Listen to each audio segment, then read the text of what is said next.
friends, welcome back to the Gubba Homestead. I'm Gubba and today we are out milking my goats. I had an accident on the homestead and it has been a really tough week. So I thought I would share because we have been so real the past few videos of things that go wrong homesteading that you wouldn't even think about. And I'm really devastated about this. So a week ago, I was outside just hanging out, relaxing. I just got done with all my chores, milking. One of my dogs came trotting down the driveway and all of my goats were out. So keep in mind, my goats free range. It's a narrow driveway and there's a building on one side and she came trotting down. Whoop, and I saw a goat, this goat, kind of stalk over towards her, but again, they're around each other all the time, so I didn't think anything about it. Next thing I know, as I'm watching this, waiting for my dog to come towards me down the road, I see this goat charge, ram her into one of my buildings. I hear a yelp, and she comes running over to me, limping with her back leg, and blood is just dripping everywhere. So I take her inside, address the wound, clean it up, and just rest her. The next day, the wound isn't bleeding anymore, and I notice she won't put any weight on it. And I'm like, okay, maybe it's just a cut, something's going on, maybe. Because I noticed her foot was just kind of disfigured. So her cut was on her back ankle. I didn't see the full ram, so I don't know where this goat rammed her. I just heard it because it was around the corner. So obviously I take her into the vet. I don't take my dogs in for maintenance vet visits. My dogs are extremely healthy. I do a raw diet. They get tons of exercise, love, supplements, raw milk, and the vet does an x-ray to see if there's any broken bones. No broken bones, but was concerned about her ligaments. So not a knee tear, but the ligaments in her ankle. So I take her to another vet who then is extremely concerned about the x-ray and needs to get it in front of the surgery team and kind of how those things go. I'm just taking it as it comes. Surgery will be extremely expensive and need to get that sorted. Well, this place said they would get the x-ray in front of their surgeon the next day. I called the next day, they were like annoyed, agitated. I called, said that they were gonna get it in front of the surgeon. I never heard back, so I was like, whatever. I found, luckily, a holistic vet because I am into that. I think you get pushed into a lot of surgeries unnecessarily. Of course, if I had to or have to, I will. But I wanted another opinion because these two general med vets were really pushing me, scaring me, and so I went to go get another opinion. There's two different kinds of medicine, the one that is surgery medication, and another kind, even with animals, that has an all-encompassing approach. And even they had told me if there was a full-on Achilles tear, that she would need surgery. So I take her in, and the vet, without doing an ultrasound or CT scan, you can't know if there's a full tear. And they thought there was maybe a partial tear, but not a full tear.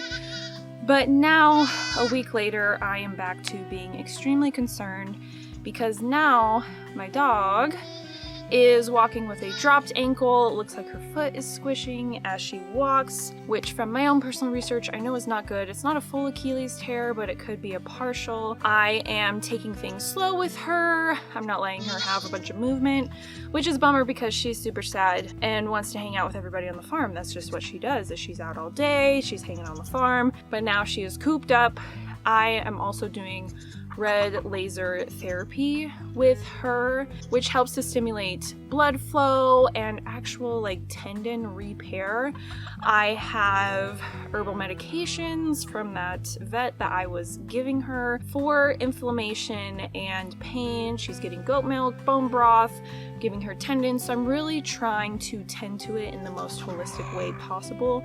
And with a good raw diet, I believe her system is stronger and more capable of repairing itself from this farm injury. But it is extremely difficult. I love my animals, especially my dogs. I love them a lot. They have so much personality that they bring to the homestead. They are a huge part of the homestead and of my heart. And I will be honest, it's been a struggle for me, especially right after it happened. I just was struggling with my goats, and yes, I should have been aware. Accidents happen, the goat was agitated, whatever the case may be. I was just really kicking myself, really hating myself, because this is going to be a long recovery for a dog who is extremely active, loves to be out and about on the farm, is on the homestead all day doing things. So this sucks. This really sucks. And then right after it happened, I milked my goats, but just had the baby's milk. I didn't collecting milk because I was just feeling this disinterest. I was so stressed out. Things like these, it stressed me out so extremely much. I had difficulty sleeping and just over this animal that I love so much and I'm so gutted about. I have another follow-up appointment to go and see how she's doing, and I'm really hoping that I'm wrong about the state of her foot, and I just hope I'm wrong. And if anybody wants to say any prayers, I would appreciate that. Send positive vibes, because it really, just a freak accident. Like, right time, right by the building, goat in an agitated mood. I mean, they're around each other all day, every day for the past year. And so this was just so out of the blue, but I understand she had babies, so in the past few months, maybe that dynamic has changed. I just feel so bad, but I'm trying to remind myself that at least she wasn't hit by a car, or at least she didn't, I don't know, some other freak accident that could have been even worse. But I'm still hoping for the best. I was hoping for the best when I took her in to the vet. But it's been really interesting, the two different kinds of vet medicines that I'm experiencing. The two that I went to were really pushy and scary and surgery. That's gonna cost thousands and thousands of dollars.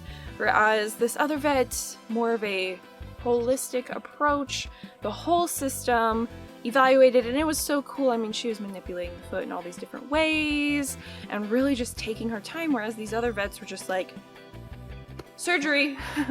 So that is something that I am coming out of this with, is just learning a different approach to animal medicine. And I've already had that approach with my goats with their holistic goat care book that I have, and how I treat things with them. I do things herbally and holistically, and it's been really great. They are in great health, and my dogs are also in great health. So this was just freak accident, and it's just so sad because she's so active, and now she doesn't understand why she can't go play out with the rest of the dogs. So hoping for a speedy recovery. Everything that I've researched has indicated that this will not be a speedy recovery, but miracles happen, so I'm hoping for a miracle that her foot can recover, because she loves to run, and learning that I just need to be more aware and on top of things. And that's where like that self-loathing has come from, because I'm like, oh, I could have prevented that. Why didn't I do X, Y, and Z? And so being aware that farm accidents happen, and then struggling with my feelings about my goats afterwards. Like, but I get that they are livestock and they are goats. And I just want to share this with you because I feel like it's important to be open about things that go on your beloved animal. I'm sure there's a lot of dog owners out there, pet owners out there who understand that love, and then when your animals get hurt, it's really difficult. I get a lot of questions about the raw diet that I do for my dogs, and I do feel this has a huge positive impact for my dog and her healing process. What I give them is either from my butcher if they are selling dog food, which is a mixture of beef trim, organs, bones, all mixed together, or I get boxes of all of that for 80 cents a pound when I share this, and it's beef tongue and kidney and heart and variety of meat and the trim and bones for 80 cents a pound. People freak because they're like, wow, your dogs are eating better than me, but this is available to anybody who wants to reach out to their butcher to see what they have going on. I have a grinder, and I